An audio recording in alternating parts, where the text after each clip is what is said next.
I'm 24F. My fiancé is 27M. My fiancé and I had been together for 3 years. He was my first boyfriend. We laughed, cried, worried, and were happy together. Our families had mixed really well. Our moms became close friends really fast. He was my best friend, my confidant, my support, and my comfort. I looked at him and could see our future together. God, I'm even crying, remembering one time we took a blanket, went outside, and looked up at the stars like in some book. I never thought something like this could happen to me.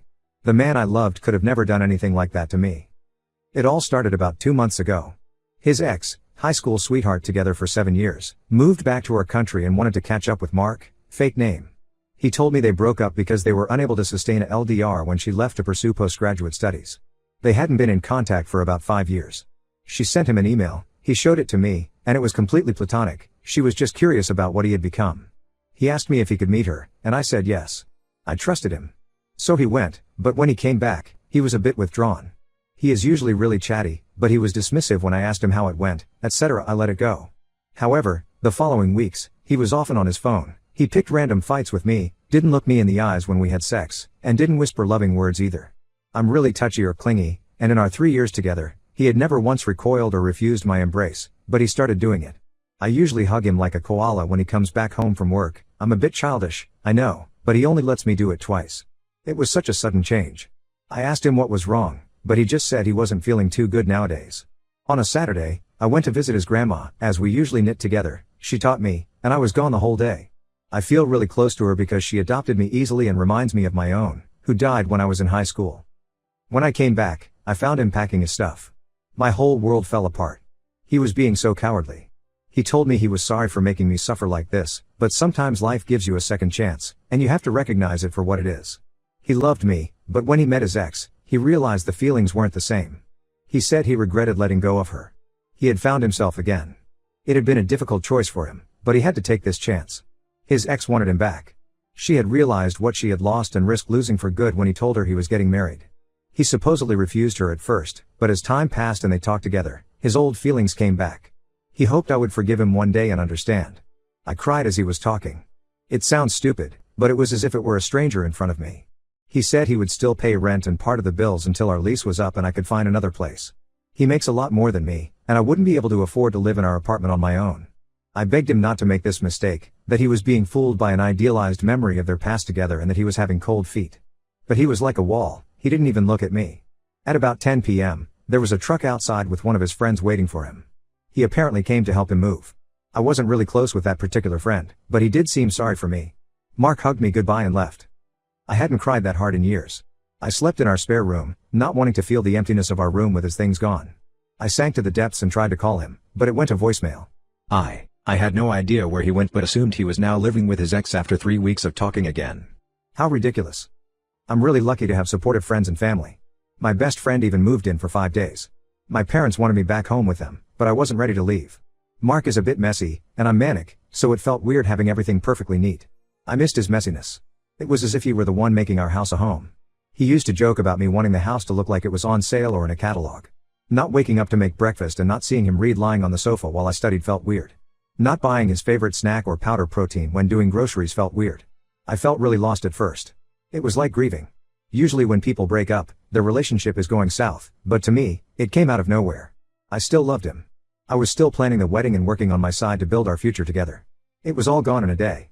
I wish I had been smarter and refused to meet as one that got away. His family was dumbfounded. I still went to see his grandma, and she told me he was a fool and that he would come back crawling to me. She was the first person who managed to make me laugh. His mom, my mom, and I started making calls to cancel all reservations. Luckily, the store accepted to take back the dress. We didn't pay much for the location because we canceled early. The next step was to inform the guests. He had been gone for about 3 weeks then. His family was furious with him, so they didn't contact him much. The only contact I had with him was the signed check he made to cover the wedding cancellation. However, about a week ago, I received a letter from him. He apologized for leaving me like this. He said he made the biggest mistake of his life. He couldn't even believe what he had done. He was writing me this letter because he didn't have the courage to face me. You were right, I was running after a perfect relationship that had never existed. I regret it so much. I thought I was in love with her, but in reality, I was in love with what she represented. My younger self has no responsibilities and only dreams. I had cold feet and was afraid of moving forward into this new segment of my life. I couldn't stop thinking about you when I was with her. She is not you. She doesn't know me or love me like you. She doesn't smell like you. I missed hearing you sing randomly throughout the day, I missed having someone nag me to pick up my stuff, and I missed planning Halloween parties for the kids with you. At the time I'm writing this letter, we would have probably been shopping for decorations had I not been a fool. Everyone told me, but I was being a blind fool. I would do anything to go back in time and slap some sense into myself.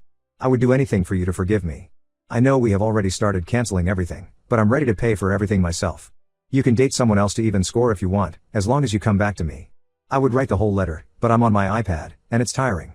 I just gave the important parts. He kept on with apologies and begged me to forgive him. Now I told my family, I left friends out for the moment, and his mom and grandma. Grandma had a very satisfying tell you so moment. However, she is rooting for me to forgive him. His mom was supposed to send a formal letter to guests to tell them the wedding was off, but now she is waiting for my answer. I don't know what to do. I love him with all my heart, but after what he did to me, I don't know if I can get over it. He made me feel worthless. He threw me away as if I were no one to him after 3 years. He gave up on us for some ghost from his past when we were at our happiest. If he can leave me when we are doing good, how will we sustain a marriage? Will he leave the moment things get hard? He hurt me so badly, and you expect me to forgive him? He wants us to meet on Sunday, but I'm not sure. I'm willing to. I need some perspective. What would you do in my situation? Update 1. I didn't plan on updating, or at least not so soon, but I have another problem. I'm really thankful to everyone who answered and comforted me. You guys gave me the strength to look forward and not make a decision based on nostalgia. I felt really alone in my pain, but thanks to you, I felt a little less lonely. So Mark wanted to meet on Sunday, but I unblocked him from my phone and told him I didn't want to meet and to please not contact me anymore. He answered, please, baby, I need to talk to you. Can we meet another day? I know I messed up really badly and hurt you deeply, but I'll do anything to make it up to you. Anything you ask, I'll do it. Needless to say, it just angered me more. How dare he use terms of endearment with me? I just blocked him again after that. I met his mom on Saturday and told her to proceed with the notification of cancellation. We had an emotional moment, and she told me that even though she would have really wanted us to stay one big family, she would have done the same in my place. She had hoped I would find the strength to forgive him, but she understands. And so the wedding is indeed still being cancelled. My poor brother, I told him personally, had already bought his plane tickets from Australia but got a refund. I rearranged all the furniture in the house, bought new bedding sets to make a new start, and moved to the spare room for good. It looks really different, and I like it. Apparently he told our friends because some brought it up to me, asking if we were getting back together, but saying they didn't want to side. On Sunday evening, I had a visitor. I never have people come this late. Usually, it was around 9 p.m. when I went to look through the peephole. I saw Mark with his ex. I seriously had a moment of panic. He must still have the key for the main entry since he managed to get to my door without using the intercom. I don't know if it was a cowardly thing to do, but I just chose not to open. I know they knew I was there, and I heard him ask me, please let him in, that he just wanted to talk through the door. Honestly, even though I feel better, I don't think I'm emotionally stable enough to deal with him, especially with his ex. They stayed about 15 minutes, and then they left. I thought he would get the message, but they came again yesterday around the same time. And I didn't a peep in it and they waited even longer. I know I'm not being an adult.